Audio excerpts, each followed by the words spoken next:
दोस्तों, स्वागत है आपका आपके अपने परिवार यूनिक स्टडी सेंटर एक कदम सफलता की ओर। तो सबको पता है कि हमारे कक्षा 11 की क्लास है, ठीक है। तो जिसमें हम पढ़ रहे थे कुछ बंध, यानी जो चौथा चैप्टर हमारा है केमिकल बॉन्डिंग यानी कि रासायनिक आबंधन, है ना, उसी के बारे में पढ़े थे। और मालिक्यूलर संरचना यानी अणुओं की जो संरचना होती है मालिक्यूल्स की, तो बोले तो आणविक संरचना कैसी होती है यानी मालिक्यूलर स्ट्रक्चर, ठीक है। जिसमें हमने बहुत सी चीजें पढ़ ली। हम अपने पिछले वीडियो में पढ़ चुके हैं। तो हमने रिजोनेंस के बारे में पढ़ा अपने पिछले वीडियो में, और उसी के साथ ही हमने पढ़ा था डाइपोल मूवमेंट, ठीक है, जिसमें हमने डाइपोल मूवमेंट भी निकाला था, डाइपोल भी हमने देखा, ठीक, जिसको हम बोलते हैं पोलैरिटी, ठीक है। एक कहें तो एक समराई फॉर्म में डाइपोल मूवमेंट और कहें तो पोलर मॉलिक्यूल्स, इनको बोल सकते हैं कि पोलैरिटी के अंतर्गत हम लोग पढ़ते हैं, ठीक है, जिसको हम बोलते हैं ध्रुवता। तो अब उसको पढ़ने के बाद अब तो हम बांड यानी किसी भी बंध के बारे में, किसी आबंध के बारे में बहुत सी चीजें जान चुके हैं। Bond length, bond angle, bond enthalpy, ठीक है। ऐसे रिजोनेंस, बॉन्ड का रिजोनेंस होता है बॉन्ड का ही रिजोनेंस। फिर हमने पोलैरिटी देख ली बॉन्ड की।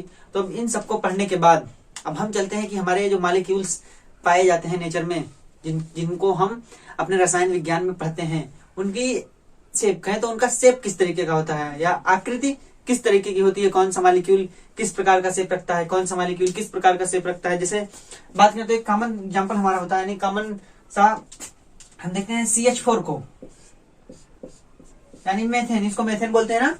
तो जैसे हम कैसे जानते हैं कि मेथेन की आकार मेथेन का कैसा होता है, पता है ना कि मेथेन जो होता है वो उसकी आकृति टेट्राहेड्रल होती है, यानी चतुष्फलकी, टेट्राहेड्रल होती है, जिसको हम बोलते हैं चतुष्फलकी। यही आकृति रखती है, यानी यही शेप होता है CH4 का। बनता कैसे है ये, देखिए ये बनता कैसे है, एक यहाँ पे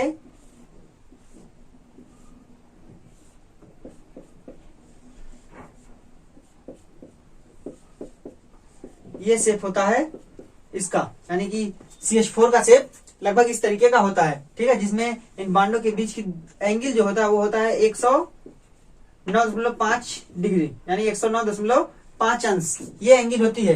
किसी भी दो हाइड्रोजन कार्बन और हाइड्रोजन बंध के बीच का एंगल जो होगा वो 109.5 डिग्री होगा, ठीक। तो ये कैसे पता चला कि इसकी साइज यानी इसका जो आकार होगा, इसकी आकृति जो होगी वो इस प्रकार का होगा, यानी टेट्राहेड्रल, जिसको चतुष्फलकी बोला जाता है। कैसे पता चला हमको, तो बात करें तो अब थीरिया जो है, जैसे हमने इसके पहले पढ़ा था कॉसेल्स और ल्यूस की थ्योरी, है ना, कॉसेल्स और ल्यूस की अवधारणा पढ़ी, जिसमें हमने ल्यूस स्ट्रक्चर के बारे में पढ़ा।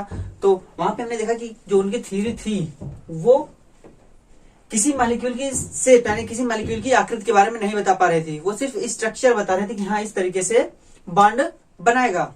ये बताया था ना कि इस तरीके से साझा होगा तब जाके वो बॉन्ड बनाएगा, जिसमें हमने ऑक्टेट रूल पढ़ा था।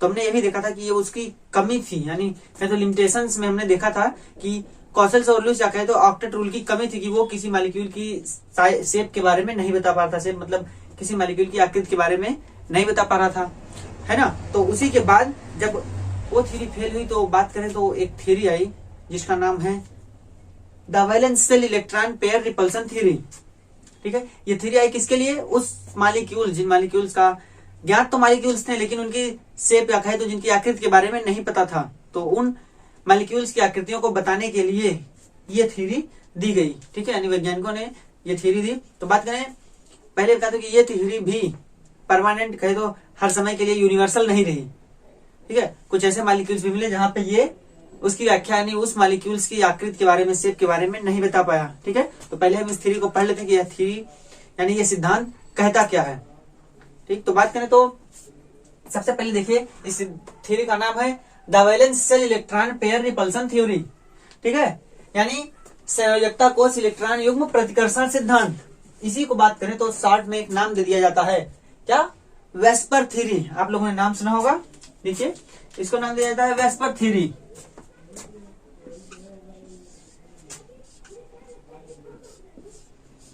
ठीक, वेस्पर थ्योरी इसको नाम दे दिया जाता है। तो वेस्पर थ्योरी मतलब क्या समझ सकते हैं आप, देखिए आप नाम से जान जाइए, VSEPR यानी वैलेंस शेल इलेक्ट्रॉन पेयर, क्या, वैलेंस यानी संयोजकता, शेल यानी कि कोष, इलेक्ट्रॉन यानी इलेक्ट्रॉन, पेयर मतलब युग्म, और रिपल्सन मतलब प्रतिकर्षण, और इसी के आगे लिख देते हैं थ्योरी। ठीक है, यानी इसको संक्षेप में हम बोलते हैं वेस्पर थ्योरी। तो कहे तो बहुत फेमस भी है, इसी नाम से है, वेस्पर थ्योरी के नाम से ही। ठीक, कुछ लोग इसको the valence electron pair repulsion theory इसका फुल फॉर्म होता है, लेकिन समय क्या है, शॉर्ट कहे तो कितनी कम में हम ज्यादा चीजों को जान जाएं, बात तो ये है ना। तो वैसे ही ये वेस्पर इसका नाम दिया जाता है कि इसको हम वेस्पर थ्योरी के नाम से जानते हैं। ठीक है, तो अब देखते हैं कि वेस्पर थ्योरी है क्या, इसको दिया किसने था। तो बात करें तो सर बता दिया मैंने कि ये जो थ्योरी आई, ये आई जो कोवेलेंट बॉन्डिंग होती है उनकी, यानी जो कोवेलेंट बॉन्डिंग होती है किसके जो मॉलिक्यूल कोवेलेंट बॉन्डिंग के द्वारा बने होते हैं उनको हम बोल सकते हैं कि वो कोवेलेंट मॉलिक्यूल है, यानी सहसंयोजी अणु है, बोल सकते हैं ना। तो कहें मतलब ये थ्योरी आई कोवेलेंट उन जो भी कोवेलेंट मॉलिक्यूल्स थे उन कोवेलेंट मॉलिक्यूल्स या कोवेलेंट अणुओं की शेप यानी उनकी आकृति के बारे में बताने के लिए ये थ्योरी चलन में आई। ठीक, तो बात करें तो सबसे पहले इस रिपल्सन का नियम यानी वैलेंस, भाई देख रहे हैं ना कि संयोजकता कोष इलेक्ट्रॉन युग्म प्रतिकर्षण सिद्धांत, कहने का मतलब इसका मतलब है कि जो संयोजकता कोष होगा हमारा यानी जो वैलेंस सेल किसी एटम का, यानी एटम में जो वैलेंस सेल होगा उसमें जो प्रतिकर्षण होगा उसमें उपस्थित, भाई वैलेंस सेल है तो उसमें क्या उपस्थित होगा, इलेक्ट्रॉन होगा ना। यानी किसी भी एटम का कोई भी एलिमेंट हो उसका जो एटम होगा परमाणु होगा उसमें वैलेंस सेल में भाई खाली तो रहेगा नहीं, अगर खाली होगा तो उसको हम वैलेंस सेल कहेंगे ही क्यों, क्योंकि हमें पता है वैलेंस सेल हम उसी को बोलते हैं जो बॉन्डिंग करते हैं, है ना। जो सेल्स यानी जिनमें उपस्थित इलेक्ट्रॉन बॉन्डिंग यानी बंध बनाने का कार्य करते हैं उसी को हम बोलते हैं वैलेंस सेल। तो बात करें तो वैलेंस सेल के अंदर जितने भी इलेक्ट्रॉन होते हैं, देखिए संयोजकता कोष यानी संयोजकता कोष में जो इलेक्ट्रॉन युग्म होते हैं उनका प्रतिकर्षण सिद्धांत है, यानी नाम से जाने तो जो हमारा वैलेंस सेल होता है उसमें जितने भी इलेक्ट्रॉन होते हैं उनके अंदर जो रिपल्सन यानी प्रतिकर्षण होता है, ठीक है, वही है हमारा सिद्धांत, यानी उसी को हमको डिफाइन करना है, यानी उसी के आधार पे जो आकृति होती है मॉलिक्यूल्स की वो डिपेंड करती है। ठीक है, इसीलिए इसका नाम पड़ता है कि संयोजकता कोष इलेक्ट्रॉन युग्म प्रतिकर्षण सिद्धांत। तो बात करें तो सबसे पहले इस थ्योरी को यानी इलेक्ट्रॉन जो संयोजकता कोष होती है यानी वैलेंस सेल होता है उसमें उपस्थित जो इलेक्ट्रॉन होते हैं उनका रिपल्सन होता है उसके बारे में सबसे पहले दिया था। यानी एक सिंपल थ्योरी बताई कि हाँ इसमें जो वैलेंस सेल होता है यानी हमारा जो संयोजकता सेल होता है उसमें जो उपस्थित इलेक्ट्रॉन होते हैं वो आपस में रिपल्सन करते हैं। ठीक है, इन्होंने और पावेल ने, और इन्होंने बताया कब था, सिल्विक और पावेल ने दोनों ने इस थ्योरी को बताया था 1940 में। ठीक है, जो कि यही बताया कि जो होंगे उनमें थोड़ा सा रिपल्सन होगा जिसकी वजह से जो मॉलिक्यूल्स बनेंगे कोवेलेंट मॉलिक्यूल्स बनेंगे उनकी साइज निश्चित होगी या कहे तो इनका शेप निश्चित होगा। पहले तो इन्होंने बताया लेकिन फिर बाद में इनके नियम पे भी मॉडिफिकेशन किया गया, यानी इनके नियम को और कहे तो और अच्छे तरीके से समझाया गया। ठीक है, जिसको समझाया बाद में, यानी इस नियम को बाद में फिर गिल्स्पी और कहे तो नाइलूम ने समझाया था। देखिए, ठीक है, तो उन्होंने इन्हीं के नियम को, ठीक है, इन्हीं के नियम को इस सिद्धांत के रूप में दिया था, यानी वेस्पर सिद्धांत के रूप में दिया था। ठीक है, जिसको हम अभी पढ़ने वाले हैं कि हाँ क्या इस सिद्धांत में इन लोगों ने क्या चीजें बताई कि जिससे मॉलिक्यूल्स जो भी कोवेलेंट मॉलिक्यूल्स मिले, जो भी कोवेलेंट मॉलिक्यूल्स पाए जाते हैं उनकी साइज किस तरीके से यानी उनका शेप किस तरीके से होता है। ठीक है, तो इन्होंने बताया था गिल्स्पी एंड नाइलूम ने, और इन्होंने बताया था 1957 में। 1957 में इन्होंने बताया कि ये थ्योरी होती क्या है, तो इनको मॉडिफिकेशन किया था उन्हीं के नियम का। ठीक है, तो देखेंगे कि इन नियम में इन्होंने यानी इस सिद्धांत के अंतर्गत वेस्पर थ्योरी के अंतर्गत क्या ऐसी कौन कौन सी बातें हैं जिसके अनुसार हम किसी मॉलिक्यूल या कोई भी अणु हो उसकी साइज के बारे में पहले से ही भविष्यवाणी कर सकते हैं। ठीक है, तो देखेंगे हम भी कि कैसे हम इस थ्योरी को समझते हैं ताकि किसी भी मॉलिक्यूल्स जो भी मॉलिक्यूल्स हमको दिया जाए उसके साइज के बारे में उसके आकार के बारे में हम पहले से बता सकें। ठीक है, तो देखते हैं कौन कौन से पॉइंट है इसमें। तो देखेंगे हम कि ये वेस्पर थ्योरी है क्या, यानी जो ग्लिम्स और नाइलूम ने हमको वेस्पर थ्योरी दी वो उन्होंने अपनी उस थ्योरी में बताया क्या कि किस तरीके से इलेक्ट्रॉनों के बीच में रिपल्सन होगा और किस तरीके से जो आकृति होगी मॉलिक्यूल की वो किस तरीके से बनेगी। ठीक है, जिनको कुछ 5-6 पॉइंट्स हैं, आप उन पॉइंट्स को देखिए कौन कौन से पॉइंट्स में कौन कौन सी बातें कही गई है। ठीक है, जिससे कि ये थ्योरी आसानी से आपको समझ में आए और आप भी किसी भी मॉलिक्यूल यानी किसी भी अणु की व्याख्या कर सकें, यानी किसी भी अणु की आकृति के बारे में बता सकें। ठीक है, तो देखेंगे कि पहला पॉइंट इसमें क्या है, तो सारा कुछ कहें तो सारा कुछ खेल इसमें है ना वही प्रतिकर्षण का। ठीक है, जैसा जो चुंबक लिया जाए, अगर उनको पास पास रखें तो कंडीशन ऐसी बनती है कि वो प्रतिकर्षित एक दूसरे को करते हैं। एक कंडीशन ऐसी बनती है कि वो एक दूसरे को आकर्षित कर लें, लेकिन भाई सेम चार्जेस इलेक्ट्रॉनों का रिपल्सन है। वैलेंस शेल में इलेक्ट्रॉन ही पाए जाते हैं, तो इलेक्ट्रॉनों के ऊपर क्या होता है, नेगेटिव चार्ज। तो जब नेगेटिव चार्ज ही रहेंगे तो जाहिर सी बात है कि वो एक दूसरे को रिपेल करेंगे, यानी प्रतिकर्षित करेंगे। भाई अट्रैक्ट तो करेंगे नहीं, है ना, वो एक दूसरे को प्रतिकर्षित ही करेंगे। तो उसी के आधार पे ही किसी भी मॉलिक्यूल, यानी किसी भी मॉलिक्यूल्स की आकृति कैसी है उसका डिटर्मिनेशन होगा। ठीक है, और पता है कि जो बॉन्ड बनते हैं वो इलेक्ट्रॉनों के साझे से ही बन रहे हैं, कोवेलेंट बॉन्ड। तो इलेक्ट्रॉनों के साझे से ही जब बॉन्ड बनेंगे तो उनमें भी तो कुछ प्रतिकर्षण होगा, क्योंकि सब पे चार्ज निगेटिव ही रहेगा। ठीक है, तो देखिए कौन कौन से पॉइंट्स हैं। जैसे पहला पॉइंट है the shape of molecule depends upon the number of valence shell electron pairs. वही बताया ना कि जो मॉलिक्यूल्स का शेप होगा, यानी जो मॉलिक्यूल्स का शेप होगा वो डिपेंड करेगा किस पे, upon the number of valence shell electron pairs. मतलब जो भी संयोजकता कोष में जितने भी इलेक्ट्रॉन होंगे उन पे डिपेंड करेगा। कैसे, चाहे वो बॉन्डेड हो या नॉन बॉन्डेड हो। कहने का मतलब चाहे वो बॉन्ड पेयर हो, यहाँ पे इनके कहने का मतलब है कि चाहे वो बॉन्ड पेयर इलेक्ट्रॉन्स हो या फिर वो लोन पेयर हो, लोन पेयर। ठीक है, तो यानी जो बॉन्ड आबंध बनाने वाले भी हो या जो आबंध ना बनाने वाले भी हो, उन दोनों पे भी उन दोनों पे निर्भर करती है अराउंड द सेंट्रल एटम। यानी जो सेंट्रल एटम होगा, टर्मिनल एटम से हमको मतलब नहीं है, जो बाहर के एटम्स होंगे उनसे कोई मतलब नहीं। साइज तो भाई सेंट्रल एटम के अनुसार बनेगी, सेंट्रल एटम किस प्रकार की साइज बनाना चाहता है।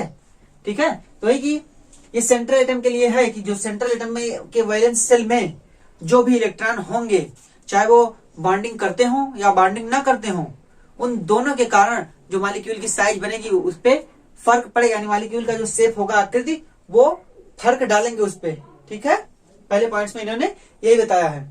और दूसरा पॉइंट देखिए क्या है, दूसरा पॉइंट है pairs of electrons in the valence shell repel. देखिए अब बात आई ना प्रतिकर्षण की, तो pairs of electron in the valence shell repel one another since their electron clouds are negatively charged. भाई वो रिपेल तो करते हैं, थ्योरी में तो कह दिया गया है प्रतिकर्षण सिद्धांत है, लेकिन आखिर क्यों रिपेल करते हैं, क्यों प्रतिकर्षित एक दूसरे को करते हैं, उसका कारण यहाँ पे है। सिंस दियर इलेक्ट्रॉन क्लाउड्स, यानी जो उनके इलेक्ट्रॉन क्लाउड होते हैं, इलेक्ट्रॉन क्लाउड का मतलब कह सकते हैं इलेक्ट्रॉन का घनत्व जहाँ पे ज्यादा होता है। ठीक है, तो जहाँ पे इलेक्ट्रॉन क्लाउड होते हैं यानी इलेक्ट्रॉन का घनत्व ज्यादा होता है। हमें पता है इलेक्ट्रॉन क्लाउड में इलेक्ट्रॉन का घनत्व ज्यादा पाया होता है, क्योंकि वहां पे इलेक्ट्रॉन को पाए जाने की संभावना मैक्सिमम होती है। तो उन इलेक्ट्रॉन क्लाउड्स का निगेटिव चार्ज होना, यानी उनपे ऋणात्मक चार्ज होने के कारण ही वो एक दूसरे को रिपेल करते हैं। वही भी मैंने बताया था कि जो समान चार्ज होंगे तब वो एक दूसरे को रिपेल करेंगे, अगर डिफरेंट चार्ज होंगे तब अट्रैक्ट करेंगे। लेकिन यहाँ पे सब कुछ इलेक्ट्रॉन से लिए है जो कि नेगेटिव चार्ज होता है, इसलिए वो जो वैलेंस शेल में होगा यानी संयोजकता कोष में होगा वो एक दूसरे को रिपेल करेगा। ठीक है, रिपेल करेगा तो हो सकता है बॉन्ड दूर दूर पे हो जाए, बॉन्डों के बीच में एंगल ज्यादा हो जाए, कम रिपेल करे तो बॉन्डों के बीच में एंगल यानी कोण कम हो जाए। ठीक है, तो ये दो पॉइंट्स हैं। और पॉइंट्स देख लेते हैं कि कौन कौन से और पॉइंट्स दिए गए हैं। तो देखेंगे तीसरी बात क्या, यानी अगली बात जो बताई गई इसमें, these pairs of electrons arrange themselves in such a way that there occur minimum repulsion. तो कहने का मतलब वो जो रिपल्सन होता है इलेक्ट्रॉन पेयर्स के बीच में, यानी इलेक्ट्रॉनों के बीच में, वो जो पेयर्स होंगे वो अपने आप को खुद इस तरीके से अरेंज करेंगे, यानी इस तरीके से व्यवस्थित करेंगे कि themselves in such a way that there occur minimum repulsion. मतलब वो जो इलेक्ट्रॉन होंगे वो अपने आप को इस तरीके से व्यवस्थित करेंगे कि उनके बीच में जो प्रतिकर्षण है, यानी जो प्रतिकर्षण बल लग रहा है वो मिनिमम हो, यानी कह सकते हैं कि सबसे कम। ठीक है, सबसे कम रिपल्सन हो, इस तरीके से वे अपने आप को एडजस्ट करेंगे। तो बिटवीन देम मतलब वो इस तरीके से अपने आप को अरेंज करेंगे कि उनके बीच में जो रिपल्सन हो, जो प्रतिकर्षण हो, वो सबसे कम हो। ऐसा कोई पोजीशन ना अपने जहां पे उससे भी कम हो, मैक्सिमम यानी कहे तो मिनिमम रिपल्सन होगा, वो इस तरीके से अपने आप को व्यवस्थित करेंगे। और मिनिमम रिपल्सन के कारण क्या होगा, मिनिमम रिपल्सन के कारण होगा क्या, देखिए, first molecule gain maximum stability. भाई मॉलिक्यूल्स हो जो कोई भी, वो मैक्सिमम स्टेबिलिटी में रहना चाहेगा, कहें तो वो अपना स्थायित्व तो बढ़ाना चाहेगा, ऊर्जा कम और स्थायित्व तो बढ़ाना चाहेगा। तो कहने का मतलब वो इस तरीके से अपने आप को अरेंज करेंगे कि उनके बीच में रिपल्सन कम हो, यानी प्रतिकर्षण बल कम लगे, और जिसकी वजह से उनका स्थायित्व यानी वो मॉलिक्यूल मैक्सिमम स्थायित्व को प्राप्त करेगा, यानी अधिकतम स्थायित्व की तरफ बढ़ेगा। ठीक है, तो बात करें तो जब वो इस कंडीशन में होंगे, यानी जो मॉलिक्यूल्स के इलेक्ट्रॉन, जो एटम्स के इलेक्ट्रॉन हैं सेंट्रल एटम के, वो इस तरीके से एडजस्ट होंगे कि उनके बीच में रिपल्सन कम हो। तो जब रिपल्सन कम होगा तो वो स्टेबिलिटी को प्राप्त करेंगे। और रिपल्सन कम होगा कब? जब दोनों चार्ज, भाई दोनों निगेटिव चार्ज है, इलेक्ट्रॉनिक चार्ज बोलने तो निगेटिव चार्ज है, ऋणात्मक चार्ज, तो जब वो मैक्सिमम दूरी पे होंगे, यानी ऐसा कोई भी पॉइंट नहीं आएगा जहां पे वो उससे भी अधिकतम दूरी पर रह सके। ठीक है, तभी तो वो मैक्सिमम स्टेबिलिटी में होंगे। भाई जब तक उनमें रिपल्सन बल फोर्स लगता रहेगा, यानी प्रतिकर्षण बल लगता रहेगा, तब तक वो कह तो स्टेबल नहीं होंगे। और जब सबसे कम प्रतिकर्षण बल लगेगा तभी वो मैक्सिमम स्टेबिलिटी को प्राप्त करेंगे। ठीक है, तीसरे पॉइंट में यही बात बता रहा है। ठीक, तो जिसकी वजह से उनकी स्टेबिलिटी बढ़ जाएगी। ठीक है, और देखिए चौथी बात, the valence shell of central atom is taken as a sphere, यानी क्या? The valence shell of central atom is taken as a sphere, यानी जो वैलेंस शेल होगा सेंट्रल एटम का, यानी केंद्रीय परमाणु का जो संयोजकता कोष होगा, वो कैसे लिया जाएगा? Is taken as a sphere, यानी उसको एक गोले के रूप में लिया जाएगा। ठीक है, यानी गोली आकार का मान सकते हैं कि जो सेंट्रल एटम का वैलेंस शेल होगा उसको एक गोली आकार के रूप में, कैसे गोले ऐसे बनता है ना, तो इस गोली आकार के रूप में उसको लिया जाएगा। ठीक है, और क्या? With the electron pairs localising on the spherical surface, तो कहने का मतलब जो इलेक्ट्रॉन पेयर्स होंगे, ठीक है, यानी जो इलेक्ट्रॉन युग्म होंगे वो पेयर्स लोकेलाइजिंग मतलब होना, दिखाई देना, यानी वो इस तरीके से दिखाई देंगे कि ऑन द स्फेरिकल सरफेस, यानी इस गोली सरफेस पर, यानी गोली तल पे इस तरीके से दिखाई देंगे कि at maximum distance from one another, कि वो एक दूसरे से अधिकतम दूरी पे हैं। यानी जो भी इलेक्ट्रॉन युग्म दिखाई देगा वो इस तरीके से दिखाई देगा इस स्फेरिकल गोले पे कि वो एक दूसरे से, यानी अगर एक इलेक्ट्रॉन युग्म, यानी एक इलेक्ट्रॉन हमारा यहाँ पे दिख रहा है तो एक इलेक्ट्रॉन यहाँ पे दिखेगा। ठीक है, यानी मैक्सिमम डिस्टेंस होगी इनके बीच में। ठीक है, जिसकी वजह से इनमें प्रतिकर्षण बल कम लगेगा। कहीं तो ऊपर वाले को ही ये बता रहा है, ठीक ठीक है ना, तीसरे वाले को ही बता रहा है कि भाई यहाँ भी स्टेबिलिटी के लिए बताया, यहाँ भी मान लीजिए स्टेबिलिटी बता रहा है, भाई मैक्सिमम दूरी, अधिकतम दूरी होगी तभी उनकी स्टेबिलिटी ज्यादा होगी। ठीक है, ये 4 पॉइंट्स। अभी और भी 2-3 पॉइंट्स उनको देख लेते हैं कौन कौन से और पॉइंट्स हैं। तो देखेंगे हम अगला पॉइंट के अगले पॉइंट में क्या बातें कही गई है। तो अगले पॉइंट को समझने से पहले बात करें तो हमें पता है कि बॉन्ड, जो कोवेलेंट बॉन्ड बनते हैं कितने प्रकार के? एक सिंगल बॉन्ड जो कि सिंगल होता है, एक बनता है हमारा डबल बॉन्ड। ठीक है, डबल बॉन्ड। एक बनता है हमारा ट्रिपल बॉन्ड। ठीक है, ये 3 बंध बनते हैं ना कोवेलेंट। तो कहने का मतलब चौथे पॉइंट में यही कहा गया है कि ये जो हमारे बॉन्ड्स होते हैं, इसको बोलते हैं सिंगल, इसको डबल, इसको ट्रिपल, या फिर इसको सिंगल और इनको मल्टीपल बॉन्ड बोल सकते हैं। ठीक है, मल्टीपल मतलब एक से अधिक बॉन्ड होंगे। तो कहने का मतलब ये जो मल्टीपल बॉन्ड्स होते हैं वो भी मॉलिक्यूल के स्ट्रक्चर, यानी मॉलिक्यूल की संरचना को, उसकी ज्यामिति को प्रभावित नहीं करते हैं। तो कहने का मतलब देखिए चौथा पॉइंट क्या, the multiple bond do not change the geometry of molecules.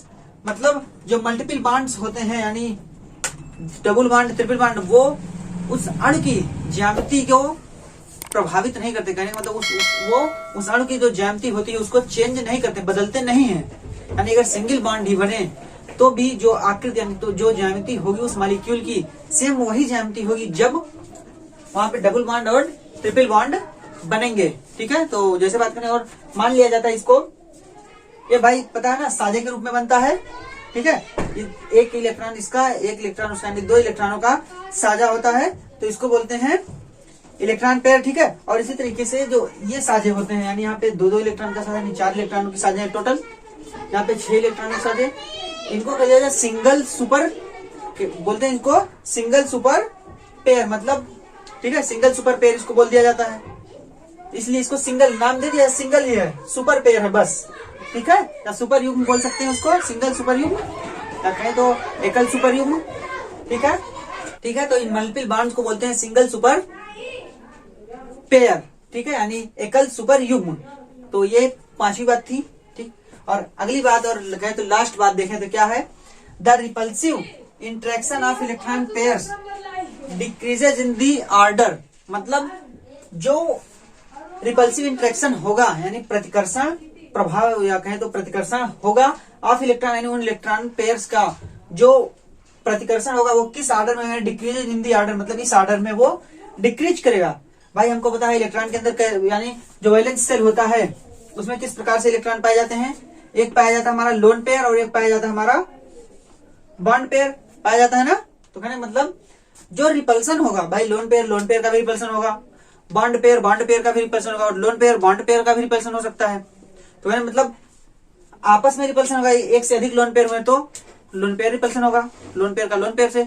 मान लीजिए बॉन्ड पेयर एक से अधिक हुए तो बॉन्ड पेयर का रिपल्सन, और बॉन्ड पेयर लोन पेयर दोनों हुए तब लोन पेयर बॉन्ड पेयर का रिपल्सन, कुल मिलाकर 3 प्रकार से रिपल्सन होगा। ठीक है, तो कहने मतलब जो ऑर्डर होगा उनका बढ़ने का घटने का बोल सकते हैं कुछ भी, चाहे उनमें ज्यादा रिपल्सन लगे या कम रिपल्सन लगे, वो ऑर्डर है यही। देखिए क्या वो कह रहा है कि लोन पेयर यानी एलपी को हम दिखाते हैं, देख लीजिए यहाँ पे जो एलपी है वो है हमारे लिए, इसको हम बोलते हैं लोन पेयर।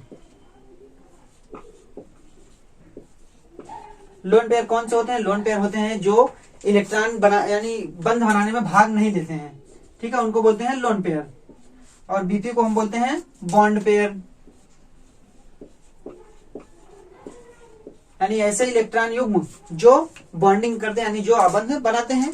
ठीक है, देखिए तो लोन पेयर यानी लोन पेयर और लोन पेयर का रिपल्सन सबसे ज्यादा होगा, साथ में लोन पेयर बॉन्ड पेयर यानी लोन पेयर और बॉन्ड पेयर का रिपल्सन कम होगा, और सबसे कम होगा किसका, बॉन्ड पेयर यानी ऐसे इलेक्ट्रॉन युग्म जो बॉन्डिंग करेंगे यानी जो आबंध का निर्माण करेंगे उनके बीच में जो रिपल्सन होगा वो मिनिमम होगा यानी सबसे कम रिपल्सन होगा। और ऐसे इलेक्ट्रॉन युग्म जो बॉन्डिंग में भाग नहीं लेंगे जिनको हम लोन पेयर बोलते हैं उनका जो रिपल्सन होगा वो सबसे ज्यादा होगा। आप देख सकते हैं यहाँ पे ऑर्डर। और फिर बात करें कि बॉन्ड पेयर और लोन पेयर यानी जो बॉन्ड नहीं बना रहा है और जो बॉन्ड बना रहा है उनके बीच में जो रिपल्सन होगा तो वो इन दोनों के बीच में होगा। और यही सब बातें हमारे किसी भी मॉलिक्यूल्स की स्ट्रक्चर यानी किसी भी मॉलिक्यूल्स की साइज का यानी शेप का प्रिडिक्शन करते हैं यानी भविष्यवाणी करती हैं। ठीक है, आप बताती हैं यानी कोई मॉलिक्यूल हमको दिया जाए तो हम इन सभी बातों को ध्यान में रखते हुए उस मॉलिक्यूल की आकृति के बारे में चर्चा कर सकते हैं। ठीक है, तो बात आएगी कि ये रिपल्सन इस तरीके से क्यों होता है, क्यों इसका ज्यादा होता है, इसका इससे कम और इसका सबसे कम होता है, बात आएगी ना।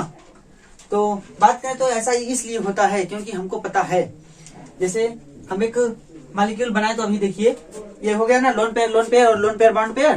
ठीक है, ये ज्योमेट्री वाली इस बात को साफ करते देखिए। अभी आपको बताते हैं कि क्यों ऐसा होता है कि लोन पेयर और लोन पेयर के बीच में रिपल्सन अधिक होता है, और क्यों ऐसा होता है लोन पेयर बॉन्ड पेयर के बीच में रिपल्सन कम और बॉन्ड पेयर के बीच में रिपल्सन एकदम कम। तो देखिए मान लीजिए कोई मॉलिक्यूल लिया गया हो, मान लीजिए हम ए को सेंट्रल एटम मानते हैं। ठीक है, इसके पास लोन पेयर है, मान लीजिए 2 लोन पेयर हम कह देते हैं। ठीक है, 2 लोन पेयर, और मान लीजिए इसने 2 बॉन्ड भी बनाए हैं। ठीक, 2 बॉन्ड भी बनाए और 2 लोन पेयर भी है। तो अब इसमें हमको रिपल्सन देखना है, क्यों रिपल्सन बॉन्ड पहले लोन पेयर के लिए देखें तो क्यों रिपल्सन लोन पेयर और लोन पेयर के लिए ज्यादा होता है। तो बात करें बॉन्डिंग फॉर्मेशन में, हमको पता है कि ये जो बॉन्ड बने हैं 2, यहाँ पे इसके जो बॉन्डिंग इलेक्ट्रॉन थे वो एक बंध के द्वारा जुड़ गए हैं, कहने का मतलब उनकी बाउंड्री बन गई है ना, वो बंध गए हैं। तो अब क्या वो फ्री घूम सकते हैं या क्या वो पूरे एटम्स में घूम सकते हैं, नहीं ना, क्योंकि उन्होंने बॉन्डिंग कर लिया यानी उन्होंने बंध बना लिया है, और कहें तो वो स्टेबिलिटी की तरफ पहुंच गए हैं ना, इसीलिए वो घूम नहीं सकते। वो घूमेंगे कहाँ, बस इसी बॉन्ड के अंतर्गत, यानी इसी बॉन्ड में वो इधर उधर घूमेंगे। लेकिन क्या यहाँ पे जा सकते हैं, नहीं ना, क्योंकि उन्होंने बंध बना लिया, लिंकेज कर लिया है, इसी वजह से वो नहीं घूमेंगे। और यही बात अगर करें तो लोन पेयर के लिए, जिसने बॉन्ड नहीं बनाया है, भाई इसने बॉन्ड नहीं बनाया है तो फ्री मूव है, ये पूरे घर में कहीं भी घूम सकता है, कोई निश्चित तो है नहीं कि हाँ ये इसी कमरे में रहेगा, ये पूरे घर में घूम सकता है। जैसे बात करें तो अगर किसी घर में शादी विवाह होता है ना, तो उसमें जब किसी की शादी हो जाती है तो उसका एक कमरा फिक्स हो जाता है ना। हम नॉर्मल परिवार की बात कर रहे हैं, बड़े घरों की नहीं। बड़े घरों में तो पहले से ही कमरे सबके फिक्स होते हैं कि ये इनका कमरा है, ये इनका कमरा है। नॉर्मल घरों की बात करें तो वहां पे अगर शादी विवाह होता है तो एक कमरा फिक्स हो जाता है, यही इनका कमरा है, जो दुल्हन आती है घर में उसका कमरा फिक्स हो जाता है। ठीक है, वो रात को सोएगी वहीं। लेकिन और जो घर के सदस्य होंगे, क्या उनका कमरा फिक्स होता है? कहीं कोई बरामदे में सो गया, कोई छत पे सो गया, कोई कहीं भी सो गया, नहीं सोता ना। तो कहने सो जाता है कहीं भी, लेकिन उस कमरे में नहीं सोता। तो कहने का मतलब जिन्होंने बॉन्ड बना लिया वो फिक्स हो गया कि वो कमरा उन्हीं का है। लेकिन इन लोगों ने बॉन्ड नहीं बनाया, जो शेष बचे वो बॉन्ड नहीं बनाए, तो वो पूरे घर में आराम से विचरण कर सकते हैं। ठीक है, तो कहने का मतलब जब ये लोन पेयर पूरे घर में विचरण करेगा तो हो सकता है जब ये इसके पास आए तब रिपल्सन ज्यादा हो जाएगा। ठीक है, क्योंकि इस पे निगेटिव चार्ज यानी जो इसके इलेक्ट्रॉन क्लाउड होंगे वो ज्यादा डेंस होंगे, तो इनके बीच में रिपल्सन ज्यादा होगा। ठीक है, और ये घूम के मान लो यहां तक जाते हैं तो ये तो निश्चित है, ये दूसरी तरफ नहीं जाएंगे, ये यहीं पे रहेंगे, तो इनका रिपल्सन कुछ कम होगा। किसकी तुलना में? इन लोन पेयर्स की तुलना में इनका रिपल्सन कुछ कम होगा। वहीं बात करें अगर इन दोनों की, जो एक बॉन्ड है और एक बॉन्ड यानी जो दोनों बंद है वो फिक्स है कि वो वहीं पे रहेंगे, यानी मैक्सिमम डिस्टेंस में है वो, तभी उन्होंने बंध का निर्माण किया है। ठीक है, तो कहने का मतलब कि उनके बीच का जो रिपल्सन होगा यानी उनके बीच में जो प्रतिकर्षण बल लगेगा वो सभी की तुलना में सबसे कम लगेगा। ठीक है, क्योंकि उनकी कहें तो उनका आकार यानी कहें तो उनकी पोजीशन निश्चित है, इसीलिए उनके बीच में जो बल लगेगा प्रतिकर्षण वो सबसे कम लगेगा, जो कि यहाँ आर्डर में आपको दिखाया गया है। ठीक है, तो यही कारण होता है उनमें रिपल्सन किस तरीके से ज्यादा होता है और किसका कम होता है। ठीक है, तो बात करें इन सभी बातों को जानने के बाद अब हम चलते हैं कुछ मॉलिक्यूल्स यानी कुछ मॉलिक्यूल्स को देख लेते हैं जिससे इनका आकार, मॉलिक्यूल्स का आकार बताया जा सके। ठीक, तो उससे पहले बात करें तो ये जो वेस्पर थ्योरी हमारी है यानी valence shell electron pair repulsion theory है, ये उन मॉलिक्यूल्स के लिए भी एप्लीकेबल है जिनकी रिजोनेंस स्ट्रक्चर यानी अनुनाद संरचनाएं एक से अधिक मिलती हैं और उनकी एनर्जीज लगभग बराबर होती हैं। लगभग बराबर मतलब एक्यूरेटली बराबर नहीं, कुछ कम ज्यादा हो सकता है। ठीक है, तो कहने मतलब वही कि ऐसे मॉलिक्यूल्स जिनके रिजोनेंस स्ट्रक्चर यानी अनुनादित संरचनाएं ऐसी प्राप्त होती हैं जिनके बीच में एनर्जी का डिफरेंस बहुत माइन्यूट होता है, कहें तो बहुत कम होता है, उनके स्ट्रक्चर को बताने के लिए भी ये वेस्पर थ्योरी हमारी वैलेंस संयोगिता कोष इलेक्ट्रॉन युग्म प्रतिकर्षण सिद्धांत एप्लीकेबल है यानी उपयोगी है। ठीक है, तो अब बात करें तो मॉलिक्यूल्स की ज्योमेट्रिकल शेप के लिए यानी ज्यामितीय संरचनाओं के लिए हमको मॉलिक्यूल्स को दो भागों में बांटना पड़ता है वेस्पर थ्योरी के अनुसार। ठीक है, तो देखते हैं कि दो रूपों में यानी दो ग्रुप्स में बांट सकते हैं हम मॉलिक्यूल्स को। एक ऐसे मॉलिक्यूल जो लोन पेयर रखें और बॉन्ड पेयर रखें, और ऐसे मॉलिक्यूल जो सिर्फ बॉन्ड पेयर रखें। भाई होता है ना कि ऐसे मॉलिक्यूल्स होते हैं जो सिर्फ बॉन्ड पेयर रखते हैं, जैसे मान लीजिए हमें वैलेंस सेल से मतलब है, इनर सेल से कोई मतलब नहीं है। ठीक है, तो वैलेंस सेल में कौन ऐसे मॉलिक्यूल्स कोई बताइए कि जो वैलेंस सेल में सिर्फ कहें तो लोन पेयर, कहें तो बॉन्ड पेयर, सिर्फ बॉन्ड पेयर रखे। ठीक है, तो ऐसे मॉलिक्यूल्स में हम कार्बन ले सकते हैं, क्योंकि कार्बन मैक्सिमम बॉन्ड बनाता है। देखिए कैसे, कार्बन में मान लीजिए एग्जांपल हमारा होगा मॉलिक्यूल CH4। ठीक है, तो 4 बॉन्ड बनाने के लिए कार्बन के 4 इलेक्ट्रॉन की जरूरत हमको पड़ेगी। आप इसको और आसानी से समझेंगे जब हम हाइब्रिडाइजेशन यानी कि संकरण पढ़ेंगे, तब आप मॉलिक्यूल्स की संरचना को और अच्छे से समझेंगे। ठीक है, देखिए तो क्या होता है, इसमें 6 होता है इसका एटॉमिक नंबर। इसका जब कॉन्फ़िगरेशन करते हैं हम तो करते हैं 1s2 2s2 और 2p2, इस तरीके का कॉन्फ़िगरेशन इसका होता है। तो बात करें p के पास कितने ऑर्बिटल होते हैं? 3 होते हैं। ठीक है, और s के पास 1 ऑर्बिटल, तो 4 हाइड्रोजन हमको इससे जोड़ना है, तो 4 इलेक्ट्रॉन होने चाहिए। देखिए कैसे, जब ये तो ग्राउंड स्टेट की है यानी ग्राउंड स्टेट में ये इस तरीके से होंगे। ठीक, तो ग्राउंड स्टेट में जब ये होंगे तो कैसे भरे जाएंगे? यस में पहले कैसे इलेक्ट्रॉन भरे जाएंगे? इस तरीके से और इस तरीके से, और इसमें 1 2 इस तरीके से भरे जाते हैं। अभी तो इसमें एक लोन पेयर दिख रहा है ना, ये लोन पेयर, तो भाई वैलेंस सेल हमारा यही है, वैलेंस सेल हमारा यही है, क्योंकि दूसरा सेल है तो वैलेंस सेल वही होगा आउटर सेल। तो जब एक्साइट कराया जाएगा यानी उत्तेजित अवस्था में जाएंगे, जब इनको बंध बनाना होगा, भाई नॉर्मल तो कोई बंध बनाएगा नहीं, जब एक्साइटेड स्टेट में पहुंचेंगे तभी बंध का निर्माण करेंगे। तो एक्साइटेड स्टेट में ये जो इलेक्ट्रॉन है वो उठ करके यहाँ पे आ जाता है। देखिए कैसे,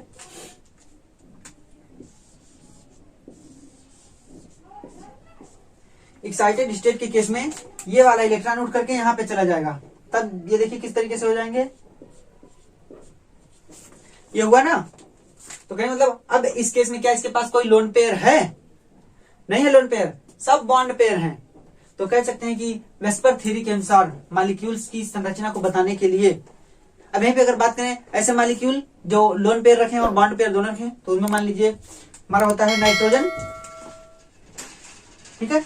नाइट्रोजन का कितना होता है, एटॉमिक नंबर होता है 5, 7 होता है, 7 है, ठीक है। Atomic number 7। जब इसका कॉन्फ़िगरेशन हम करते हैं तो कितना 1s2 2s2 और 2p3 ये करते हैं।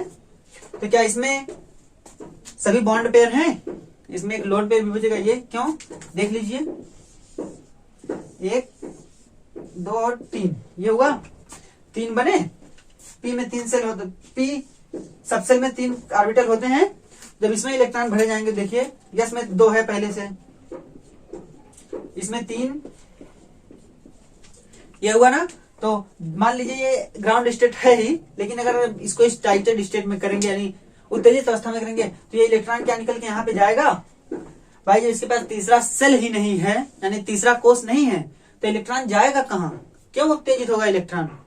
ग्राउंड स्टेट में ही रहेगा ना। तो कहने का मतलब यहाँ पे हमारे पास बॉन्ड पेयर भी है, क्या कहें, लोन पेयर भी है और साथ में बॉन्ड पेयर भी है। तो कहने का मतलब ऐसे मॉलिक्यूल्स मिलेंगे ना जो सिर्फ बॉन्ड पेयर रखें जैसे कि ये, और ऐसे भी मॉलिक्यूल्स मिलेंगे जो लोन पेयर और बॉन्ड पेयर दोनों रखें। तो कहने का मतलब इस वेस्पर सिद्धांत के अनुसार हमको मॉलिक्यूल की संरचना करने के लिए, मॉलिक्यूल्स की आकृति को बताने के लिए मॉलिक्यूल्स को 2 रूपों में बांटना होगा, जिनके सेंट्रल एटम एक तो हो, देखिए 2 रूपों में कैसे। तो पहला रूप बोल सकते हैं कि molecules with central atom having only bond pair electron, क्या molecules with central atom having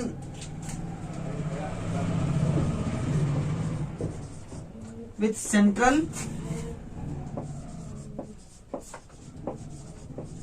atom having या molecules with central atom having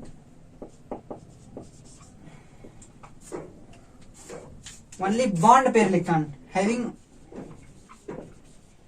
only bond pair electrons.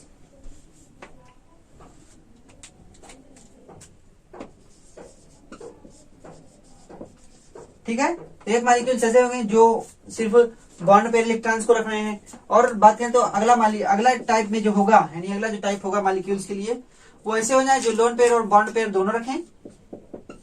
तो उसको क्या बोल सकते हैं? बोल सकते हैं molecules having molecules with central atom, molecules with central atom having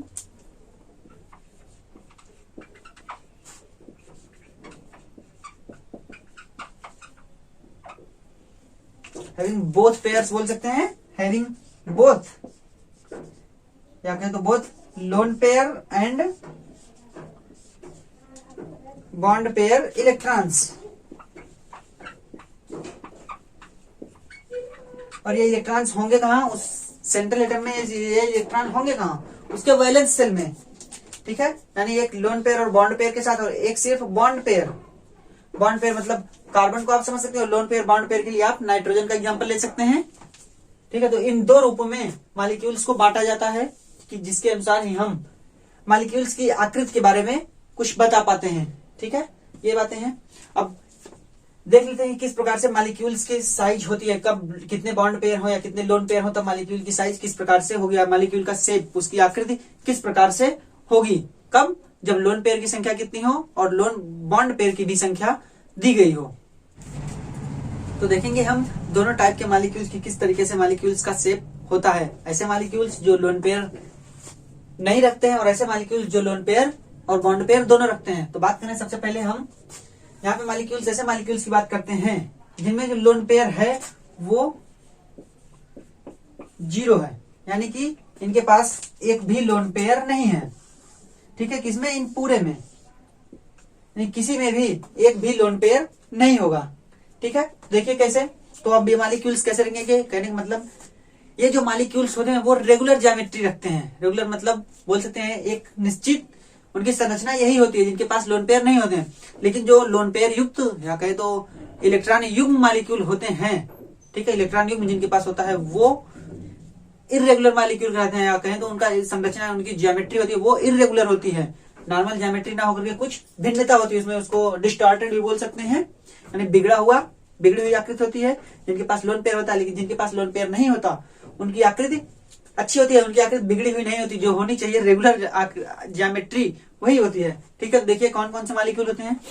जैसे बात करें तो ये हमारी बात हो रही है लोन पेयर जिसके पास नहीं है, ओनली बॉन्ड पेयर इलेक्ट्रॉन है। ठीक है, ओनली बॉन्ड पेयर इलेक्ट्रॉन।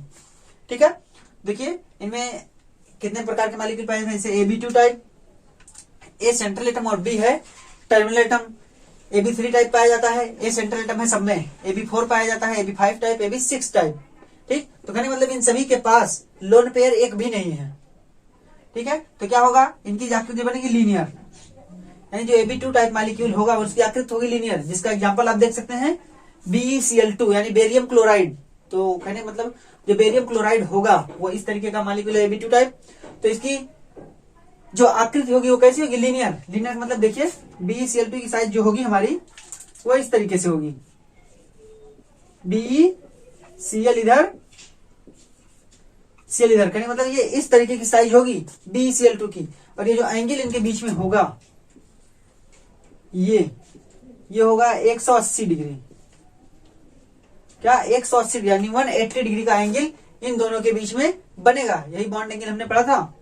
ठीक है, तो ये बॉन्ड एंगल इनका होगा। तो कहने का मतलब जब ये 180 डिग्री पे होगा तभी तो इनमें रिपल्सन सबसे कम होगा।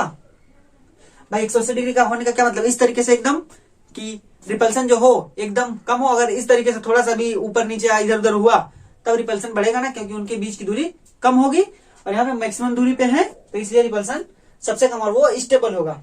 ठीक है, दूसरा टाइप है AB3 टाइप, यानी जिसका जो साइज होती है वो होती है यानी शेप वो होता है ट्राइगोनल प्लेनर, तो ये रैखिकता और ये होगा हमारा त्रिफलकीय समतल। ठीक है, ट्राइगोनल प्लेनर यानी जिसको बोलते हैं हम त्रिकोणीय समतल। ठीक है, ये होगा त्रिकोणीय समतल। इसकी एग्जांपल जो होगा वो होगा BF3। अब BF3 की साइज बनेगी कैसे भाई, त्रिकोणीय समतल किस तरीके से बनेगी, तो दिखाएं आपको कि त्रिकोणीय समतल किस तरीके से होगी। देखिए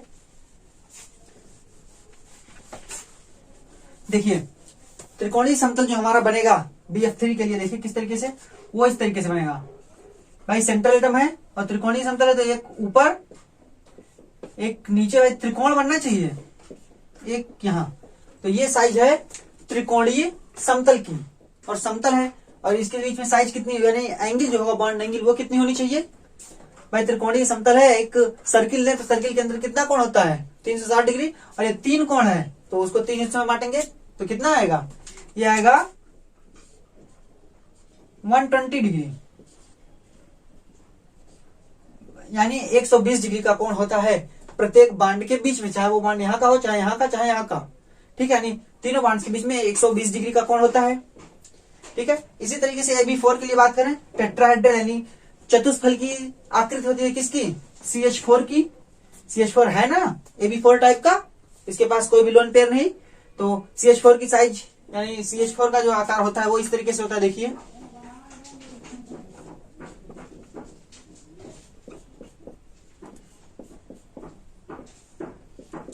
यानी इस तरीके का साइज CH4 का, यानी 4 फलक होने चाहिए। ठीक है, ये 4 फलक वाले हैं CH4 के, यानी AB4 टाइप। ठीक है, तो इसी तरीके से बात करें पांचवा मॉलिक्यूल यानी जो अगला होगा AB5 टाइप का, वो कैसा होता है, ट्राइगोनल बाइपिरामिडल यानी त्रिकोणीय और द्विपिरामिड। ट्राइगोनल यानी त्रिकोणीय समतल द्विपिरामिड। ठीक है, तो इसका एग्जांपल PCl5 है। अब PCl5 बनेगा कैसे, देखिए PCl5 की संरचना बना देते हैं कि PCl5 का आप बना सकते हैं। हाँ, इनके बीच का एंगल देख लीजिए पहले, तो इनके सभी बांडों के बीच का एंगल ये 3D शेप है, समतल नहीं है, इसलिए क्या टेट्राहेड्रल 4 फलक, इसलिए ये 3D फॉर्म में कहे तो 3 डायमेंशन में है, त्रिविमीय। तो देखिए इसके बीच का जो एंगल होता है वो होता है 109.5 अंश, या इसको 109 अंश 28 डिग्री बोलते हैं, लेकिन 109.5 अंश होता है। ठीक है, CH बॉन्ड के बीच का एंगल 109.5 अंश। ठीक, तो इसको अब साफ करते हैं, तब हम देखते हैं अपने अगले मॉलिक्यूल जिसका शेप है PCl5 का। ठीक है, देख लीजिए। तो बात करें PCl5 का कि PCl5 का शेप किस प्रकार से होगा। तो हमको बनाना क्या है, ट्राइगोनल बाई पिरामिडल, यानी ट्राइगोनल बनना चाहिए। देखिए PCl5 P और बनाते हैं Cl और ये भी Cl और एक Cl यहाँ पे, एक Cl यहाँ पे, तो ये ट्राइगोनल बाई पिरामिडल बना। ये भी शेप है, सिर्फ कहने का मतलब आकृति है ऐसी। अभी आपको पूरा चार्ट दिखाऊंगा कि किस प्रकार से मॉलिक्यूल्स पाए जा रहे हैं। ठीक है, ये है। और बात करें यहाँ पे बॉन्ड एंगल की, तो ट्राइगोनल यानी इस तरीके से, इसके ऊपर एक पिरामिड यहाँ पे बना हुआ है इस तरीके से, और एक पिरामिड यहाँ पे बना हुआ है नीचे, इस तरीके का शेप है प्लेन। ये वाला जो क्लोरीन है और ये क्लोरीन, यानी ये तीनों क्लोरीन एक शेप में, जैसे मान लीजिए एक यहाँ पे है, एक यहाँ पे है, एक यहाँ पे। ठीक है, तीनों के बीच का जो कोण होता है, यानी इनके बीच का जो कोण होगा वो होता है 120 डिग्री। अभी जैसी आकृति BF3 की थी, सेम वही आकृति इसकी होती है। PCl3 यहाँ पे बन रहा है, तो इसका क्या 120 डिग्री, लेकिन जो इनके बीच का जो एंगल होगा वो होता है 90 डिग्री। होता है ना, क्यों? क्योंकि देखिए ऐसे हो तो इनके बीच का कोण कितना होगा, 90 डिग्री होगा ना। देख लीजिए इनके बीच का कोण कितना, 90 डिग्री, लेकिन इनके बीच का अगर मान लीजिए दो बांड ये बने हो, इनके बीच का कोण 120 डिग्री। ठीक है, तो इसी तरीके से अगला होता है AB6 टाइप का, जिसको बोलते हैं ऑक्टाहेड्रल या अष्टफलकीय, जो कि है हमारा SF6, इसका एग्जाम्पल है।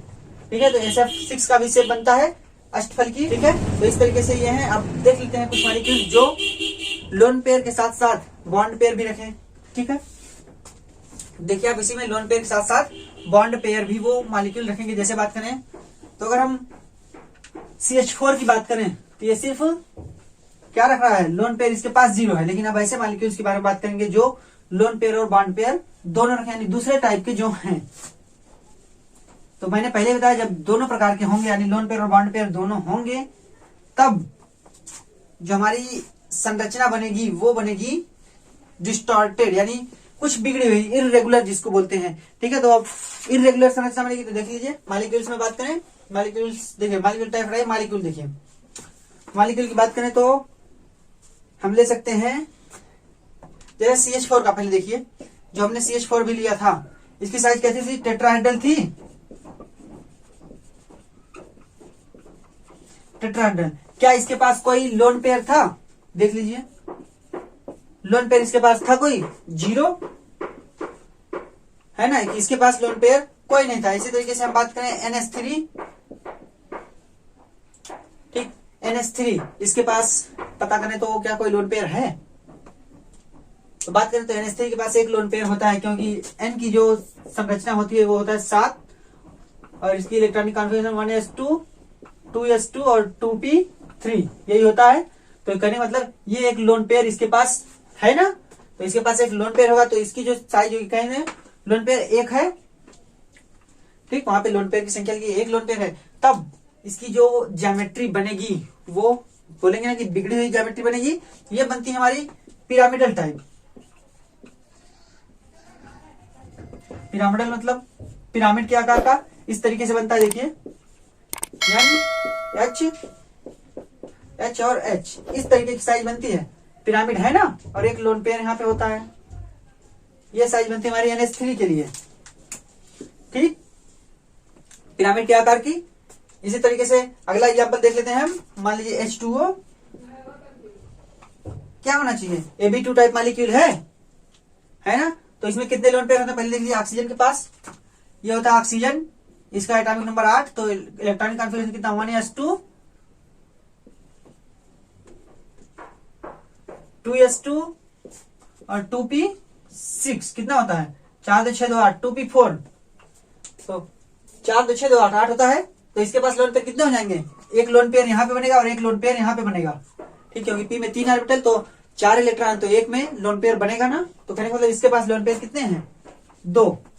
तो इसकी साइज कैसी होगी, कुछ बिगड़ी हुई होती है। तो बात करें पहले आप साइज देखिए, उसके बाद बताएंगे। तो H2O की साइज होती है वो O, H और H इस तरीके की साइज होती है H2O की, जिसके बीच का जो एंगल होता है यहाँ पे 2 लोन पेयर भी होते हैं इसके पास, आप देख ही चुके हैं 2 लोन पेयर, ठीक है। तो जो इनके बीच का एंगल बनता है वो बनता है हमारा 104 डिग्री, ठीक है। तो मतलब 104 डिग्री का एंगल, लगभग 104 डिग्री का एंगल H2O के मॉलिक्यूल्स के बीच में बनता है, यानी H2O, HO और HO या OH OH बॉन्ड के बीच में 104 डिग्री का कोण बनता है। तो जो इसकी शेप होती है, यानी जो आकृति होती है, इसको हम बोलते हैं वी शेप्ड। क्या बोलते हैं? V shaped. चाहे भले ही हम उल्टी बनाते हैं, हम इसको ऊपर भी तो कर सकते हैं, इसी कारण से इसको वी शेप्ड बोला जाता है, ठीक है। ये ज्योमेट्री हो गई ऐसे मॉलिक्यूल्स के लिए जो लोन पेयर के क्या बोले बॉन्ड पेयर के साथ साथ लोन पेयर भी रख रहा है, एक 0 lone pair, 1 lone pair, 2 lone pair, ये इसकी आकृति होती है, ठीक है। तो इसी तरीके से बहुत ढेर सारे मॉलिक्यूल्स आपकी बुक में दिए गए हैं, उन्हीं को हम, यानी उन्हीं मॉलिक्यूल्स को हम यहाँ पे दिखा देते हैं कि कौन कौन से मॉलिक्यूल्स किन किन चार्टों में दिए गए हैं, ठीक है। जहां से आप सभी के आकृति और ज्योमेट्री या कहें तो शेप के बारे में आप आसानी से समझ सकते हैं। तो देखेंगे हम सबसे पहले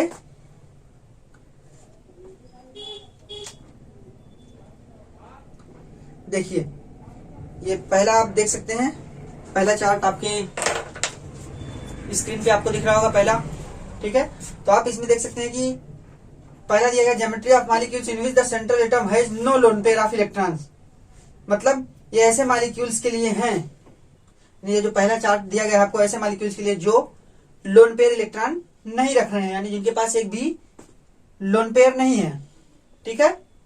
कोई भी लोन पेयर इनके पास नहीं है, यानी ये सिर्फ बॉन्ड पेयर वाले हैं, यानी इनकी जो आकृति बनेगी वो रेगुलर होनी चाहिए। जैसे हमने रैखिक बनाया, ट्राइगोनल बनाया, टेट्राहेड्रल बनाया, ट्राइगोनल बाई पिरामिडल बनाया, ऑक्टाहेड्रल बनाया ना, तो वैसा ही देखिए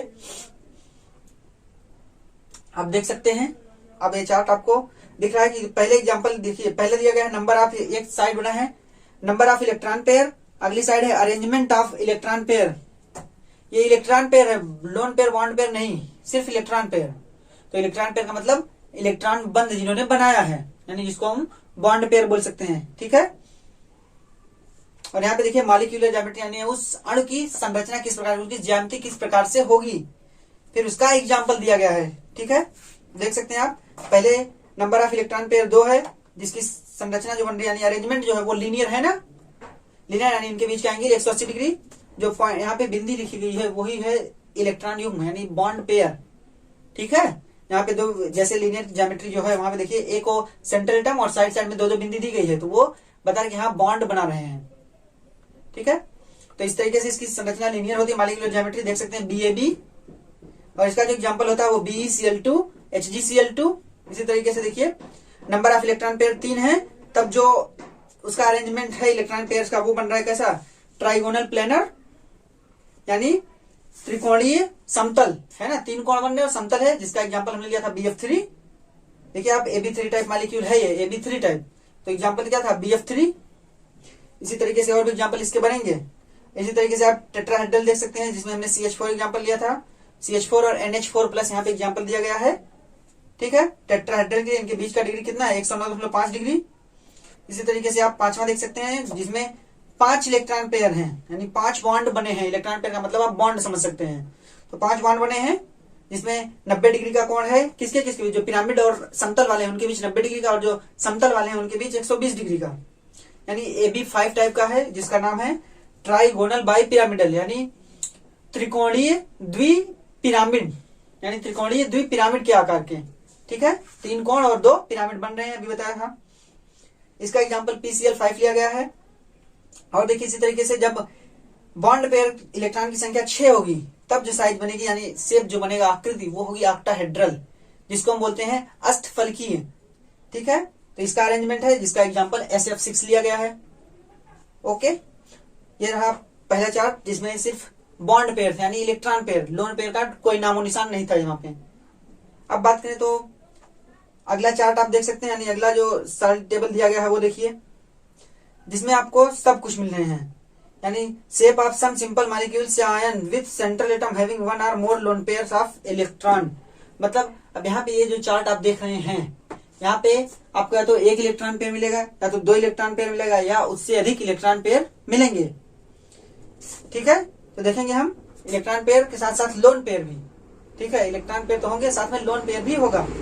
तो यहाँ पे बताया, तो हमने बताया था ना, जब दोनों प्रेजेंट होंगे लोन पेयर और इलेक्ट्रॉन पेयर, यानी लोन पेयर और बॉन्ड पेयर, तब मॉलिक्यूलर संरचना जो होगी वो डिस्टॉर्टेड होगी, यानी मतलब वो कुछ बदली हुई होगी। ठीक है, देखिए जैसे पहला मॉलिक्यूल टाइप है एक साली बनी हुई मॉलिक्यूल टाइप की एक खाना, और एक अगला खाना है नंबर ऑफ बॉन्डिंग पेयर, यानी इलेक्ट्रॉन पेयर बोल सकते हैं। उसके बाद है नंबर ऑफ लोन पेयर, फिर है अरेंजमेंट ऑफ इलेक्ट्रॉन पेयर, फिर शेप्स है, और उसके बाद एग्जाम्पल है। तो देखिए कैसे है, तो पहले है AB2E टाइप। ठीक, AB2E ये है मॉलिक्यूल का टाइप। तब इसमें क्या है, नंबर ऑफ बॉन्डिंग पेयर 2 है और नंबर ऑफ लोन पेयर 1 है। और यहाँ पे देखिए ट्राइगोनल प्लेनर ज्योमेट्री इसकी बन रही है, यानी इलेक्ट्रॉन पेयर ज्योमेट्री इसकी बन रही है ट्राइगोनल प्लेनर, यानी त्रिकोणीय समतल, जिसमें ऊपर एक लोन पेयर है। जैसा भी बात करें तो हमने H2O के लिए देखा था। ठीक है, इसकी संरचना होती है, एग्जाम्पल जो होता है वो SO2 और O3, जिसके शेप को बोला जाता है बेंट, यानी मुड़ा हुआ। ठीक है, मुड़ा हुआ है।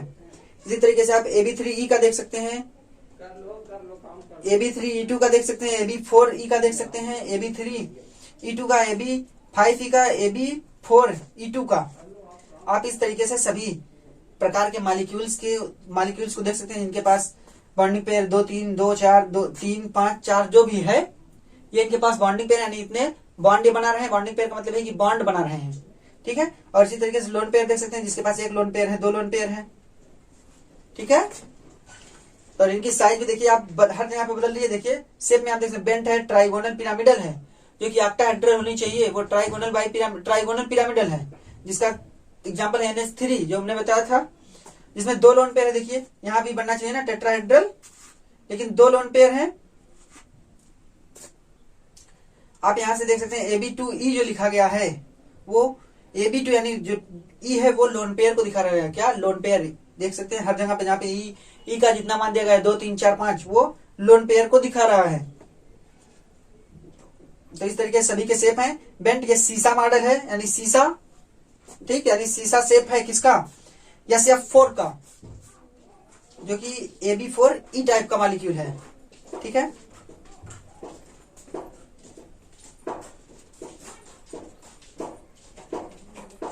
इसी तरीके से आप AB5 को देख सकते हैं, जिसमें स्क्वायर पिरामिड है, AB5E स्क्वायर पिरामिड, जिसका एग्जांपल है BrF5। ठीक है, यानी बोरान पेंटाफ्लोराइड बोल सकते हैं उसको। इसी तरीके से जेनान टेट्राफ्लोराइड है। देखिए जेनान का एक कंपाउंड मिला हमको, जेनान टेट्राफ्लोराइड। अक्री गैस है, इसको कंपाउंड नहीं बनाना चाहिए, लेकिन एक पॉइंट हमने पढ़ाया था कि ये फ्लोरीन और ऑक्सीजन के साथ कंपाउंड बनाते हैं, जेनान और क्रिप्टॉन। ठीक है, तो इसका ज्यामिति है ऑक्टाहेड्रल। ठीक, तो ये थे ऐसे जो जिनके पास लोन पेयर और बॉन्ड पेयर सभी था। अब बात करें तो अगला आप देख सकते हैं bonding pair and lone pair, shapes of molecules containing bond pair and lone pair. अब देखिए अगले चार्ट में आप लोन पेयर और बॉन्ड पेयर को देख सकते हैं कि साथ में दोनों हैं और किस प्रकार से इनके मॉलिक्यूल्स की साइज है। यहाँ पे आप मल्टीपल बॉन्ड के एप्लीकेशन को भी देखेंगे, यानी कि मल्टीपल बॉन्ड से शेप जो होगा मॉलिक्यूल का वो चेंज नहीं होगा, उसको भी आप देखेंगे। देखिए चार्ट आपको यहाँ पे आपको रीजन साइड में जो दिखा गया है, रीजन फॉर शेप एक्वायर्ड, वो रीजन आपको नहीं दिख रहा होगा क्योंकि बहुत छोटा छोटा लिखा गया है। ठीक है, लेकिन आप मॉलिक्यूल्स को देख सकते हैं किस तरीके से उनका अरेंजमेंट जो है वो शेप है वो किस तरीके से है। जैसे AB2E है, जिसमें 4 बॉन्डिंग पेयर है और एक लोन पेयर है, तो जिसका एग्जांपल है SO2। आप SO2 को देख सकते हैं, इसके बीच का जो एंगल है वो है 119.5 डिग्री, यानी 119.5 डिग्री इनके बीच का एंगल है। जबकि सभी के पास लोन पेयर है, 2 लोन पेयर, ऑक्सीजन के पास 2 और सल्फर के पास 1 लोन पेयर। हमको मतलब सिर्फ किससे है, सेंट्रल एटम से। टर्मिनल एटम के पास कितने लोन पेयर बॉन्ड पेयर उससे हमको कोई मतलब नहीं, हमको मतलब सिर्फ सेंट्रल एटम से है, क्योंकि हमने सेंट्रल एटम के बारे में पढ़ा है कि सेंट्रल एटम को हम गोली आकार का मानते हैं, उसके वैलेंस शेल को, जिसपे इलेक्ट्रॉन पेयर जो होते हैं बॉन्डिंग पेयर या लोन पेयर वो इस तरीके से व्यवस्थित होते हैं कि उनके बीच की दूरी मैक्सिमम हो। ठीक है, आप SO2 का एग्जांपल शेप देख सकते हैं, अरेंजमेंट ऑफ इलेक्ट्रॉन्स, जिसमें शेप उसका है बेंट। और बेंट क्या है, देखिए जैसे वहां पे उसका रीजन लिखा गया है, theoretically the shape should have been triangular, यानी जो थ्योरी कहती है उसके अनुसार ये ट्रायंगुलर होना चाहिए, यानी त्रिकोणीय होना चाहिए, जबकि ऐसा नहीं होता है। क्यों, it is found to be bent और V shaped, the reason being the lone pair bond pair repulsion is much more as compared to bond pair repulsion, so the bond angle is reduced, यानी bond angle कम हुई है। 119.5 degree हुई है, 120 होनी चाहिए थे भाई। जब ट्राइगोनल होती, ट्राइगोनल प्लेनर, तब 120 होती जैसा BF3 में था। लेकिन यहाँ की केस में होना तो वो चाहिए था BF3 वाला, लेकिन बन कैसा रहा है H2O वाली शेप का, या SO2 बन रहा है ना H2O वाली शेप का, यानी V शेप्ड, जिसके बीच में एंगल है 119.5, यानी एंगल घटी हुई। वो क्यों हुआ? क्योंकि हमने रिपल्सन पढ़ा कि रिपल्सन का मीडियम कैसा होता है, लोन पेयर और बॉन्ड पेयर के बीच में रिपल्सन जो होगा वो लोन पेयर और बॉन्ड पेयर की तुलना में ज्यादा होगा। बॉन्ड पेयर और बॉन्ड पेयर की तुलना में रिपल्सन ज्यादा होगा लोन पेयर और बॉन्ड पेयर का, जिसकी वजह से जो लोन पेयर होगा वो बॉन्ड पेयर को थोड़ा सा ढकेल देगा, जिससे बॉन्ड एंगल कम होगा। ठीक है, ये रीजन इसी तरीके से सभी के रीजन दिए गए हैं। जैसे AB3 टाइप का मॉलिक्यूल जिसमें 3 बॉन्डिंग पेयर और 1 लोन पेयर है, जिसका एग्जांपल NH3। शेप आप देख सकते हैं, नीले कलर में आपको दिखाया गया है ना, वो ये शेप है NH3 का। तो जिसका शेप बन रहा है क्या, ट्राइगोनल पिरामिडल, त्रिकोणीय पिरामिड है ना। इसका भी रीजन वही कि जो बॉन्ड पेयर, इसके बीच की डिग्री कितनी है 107 डिग्री। तो आप देख सकते हैं लोन पेयर एक ही लोन पेयर है, तो बॉन्ड पेयर के बीच में जो रिपल्सन होगा वो कम होगा, किसकी तुलना में, लोन पेयर और बॉन्ड पेयर की तुलना में। इसी तरीके से आप H2O का देखिए, AB2E2 टाइप, यानी 2 लोन पेयर 2 बॉन्ड पेयर, तो यहाँ पे 104.5 डिग्री हो रहा है। तो इस तरीके से सभी मॉलिक्यूल्स के दिए गए हैं। आप देख सकते हैं यहाँ भी टी शेप्ड आकृति है किसकी, ClF3 की, जो कि AB3E2 टाइप का है, जिसमें 3 बॉन्डिंग पेयर और 2 लोन पेयर हैं। ClF3 टी शेप्ड है।